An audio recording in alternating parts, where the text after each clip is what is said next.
The Indiana Hoosiers men's soccer team is still undefeated, and we're here to break it all down with you. Sam Neidermann with Jordan Gould at Jerry Yeagley Field. It's our BTN Student U men's soccer update show. Last weekend, Jordan, the Hoosiers went up to South Bend.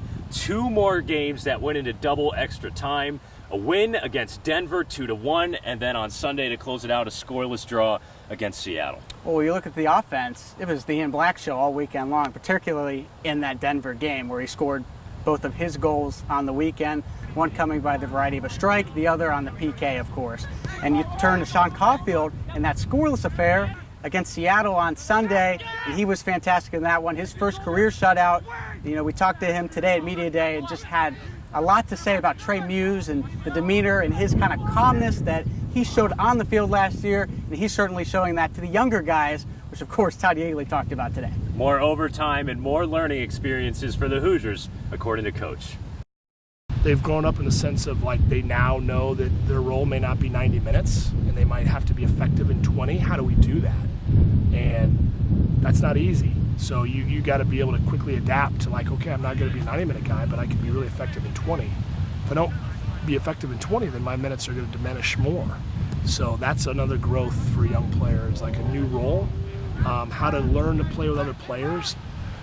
They've been on teams where the other players had to learn to play with them. Now it's a little bit the other way. How do they now adjust to some of the strengths of our returning players?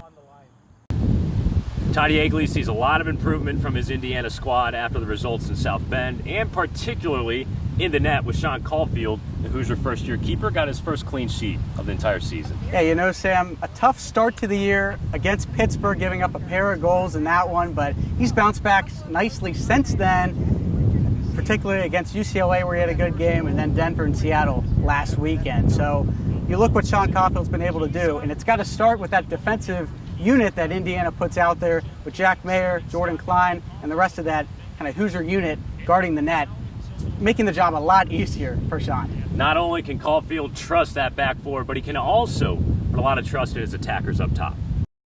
It's pretty big time. We got a lot of very, very good attackers, very, very good midfielders, and it's honestly a lot of times it's fun to stand back there and watch them do their thing.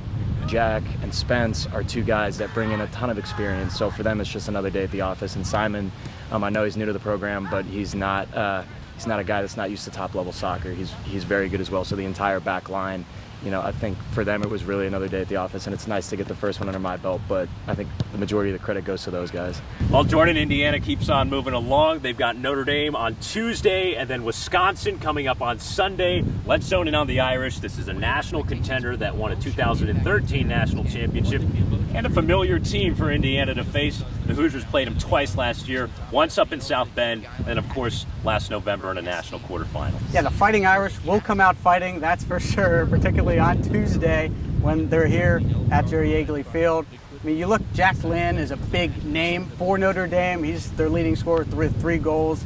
Should be a good head-to-head matchup between Ian Black and Jack Lynn on Tuesday. But, you know, there's controversy last year with the Rennick's goal, the quarterfinal here, the path to the College Cup, Indiana ultimately coming on top 1-0 on a Poncho goal in that one. A lot of close games between both of these squads, and, you know, we asked Todd Yeagley today, should we expect overtime? He said, honestly, the odds right now are pretty good. Yeah, pretty good odds for a great match between those 2 clubs. For more on that, here's Todd Yeagley. They'll have waves, we'll have waves. You know, rarely do you see a game where it's lopsided with this matchup.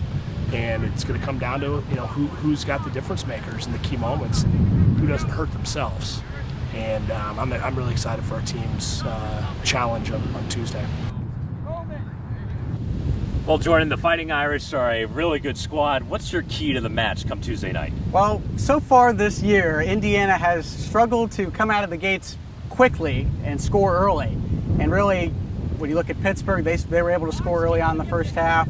Among other teams, Denver was able to do it last weekend. So really, defend early on, don't get caught sleeping, and maybe get a strike early on. We'll see what happens. Should be a good match. It's here at Jerry Yeagley Field, televised on BTN. Tuesday night, Indiana takes on Notre Dame. We'll talk to you later next week.